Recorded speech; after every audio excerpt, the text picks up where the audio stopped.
রাত 12টা বাজতে আর মাত্র 5 মিনিট বাকি। গ্রামের নাম দেওয়ানপুর। একটা অদ্ভুত গ্রাম। দিনে সবকিছু স্বাভাবিক, কিন্তু রাত নামলেই এই গ্রামটা আর আগের মতো থাকে না।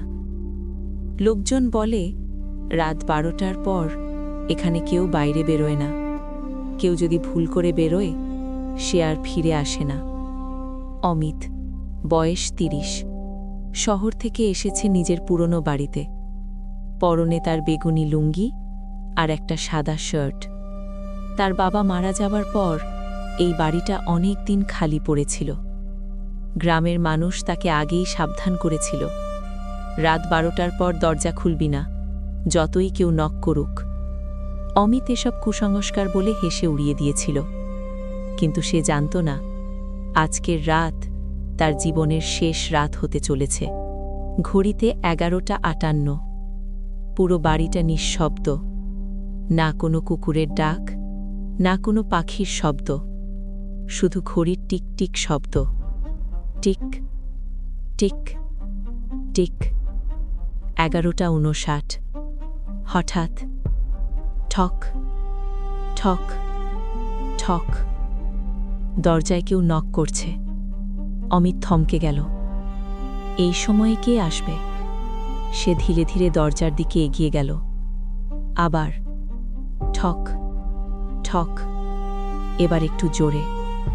অমিতের গলা শুকিয়ে গেল। সে দরজার সামনে দাঁড়িয়ে বলল, কে? কোনো উত্তর নেই। শুধু দরজার নিচ দিয়ে ঠান্ডা বাতাস ঢুকছে, যেন বাইরে কেউ দাঁড়িয়ে আছে। কিছুক্ষণ পর শব্দ থেমে গেল। অমিত দরজা খোলেনি।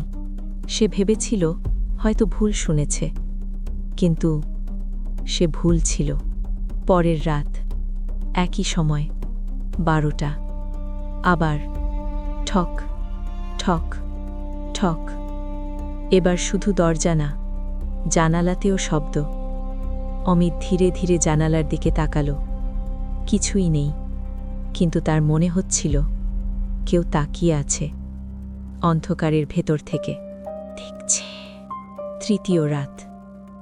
আজ অমিত ঠিক করল সে দরজা খুলবে। সত্যিটা জানতেই হবে। ঘড়িতে 12টা বাজতেই ঠক ঠক। সে এক মুহূর্ত দেরি করল না। দরজা খুলে ফেলল। বাইরে কেউ নেই, পুরো উঠোন ফাঁকা। কিন্তু তার চোখ নিচের দিকে গেল, আর সে দেখল মাটির ওপর একটা কাটা মাথা। শুধু মাথা, কোনো শরীর নেই। চোখ দুটো পুরো কালো, দাঁত বড় বড়, মুখে এক বিকৃত হাসি। অমিতের বুকের ভেতর ধাক্কা লাগল। সে চিৎকার করে দরজা বন্ধ করে দিল। তার হাত কাঁপছে, শ্বাস দ্রুত হয়ে গেছে। সে বুঝতে পারছিল এটা কোনো মানুষের জিনিস না। পরদিন সকাল, অমিত গ্রামের এক বৃদ্ধের কাছে গেল। বৃদ্ধ তাকে দেখে চুপ করে রইল। তারপর ধীরে ধীরে বলল, তুই দেখেছিস, তাই না? অমিত কাপা গলায় বলল, ওটা কি? বৃদ্ধ চোখ নামিয়ে বলল, ওটা মাথাওয়ালা, যার শরীর নেই, শুধু মাথা। রাত 12টার পর দরজায় নক করে।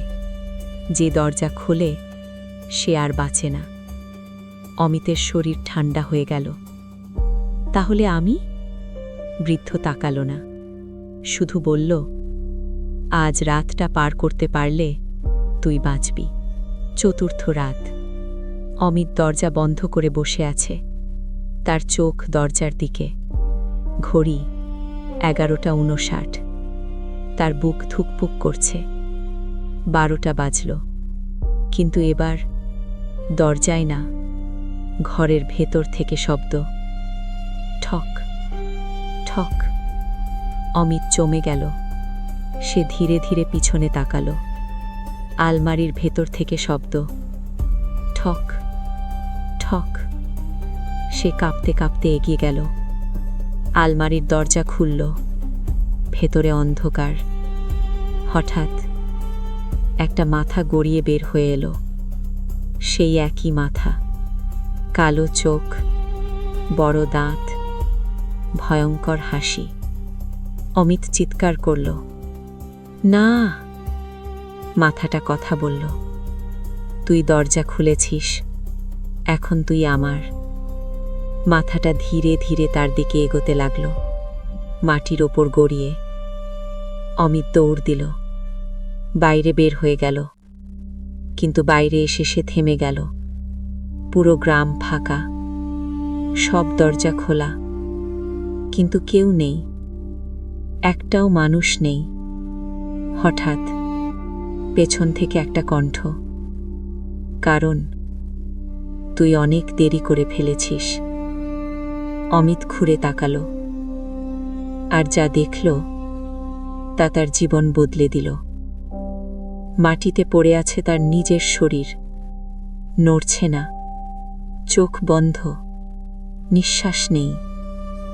অমিত বুঝতে পারল সে আর বেঁচে নেই। প্রথম রাতেই যখন সে দরজার কাছে গিয়েছিল, সেই মুহূর্তেই ওটা তাকে নিয়ে নিয়েছিল। এখন সে শুধু একটা আত্মা, একটা অভিশাপ। কে? মাথাওয়ালা। শেষ দৃশ্য, রাত 12টা, অন্য একটা বাড়ি, একজন নতুন মানুষ। দরজার সামনে ঠক ঠক ঠক।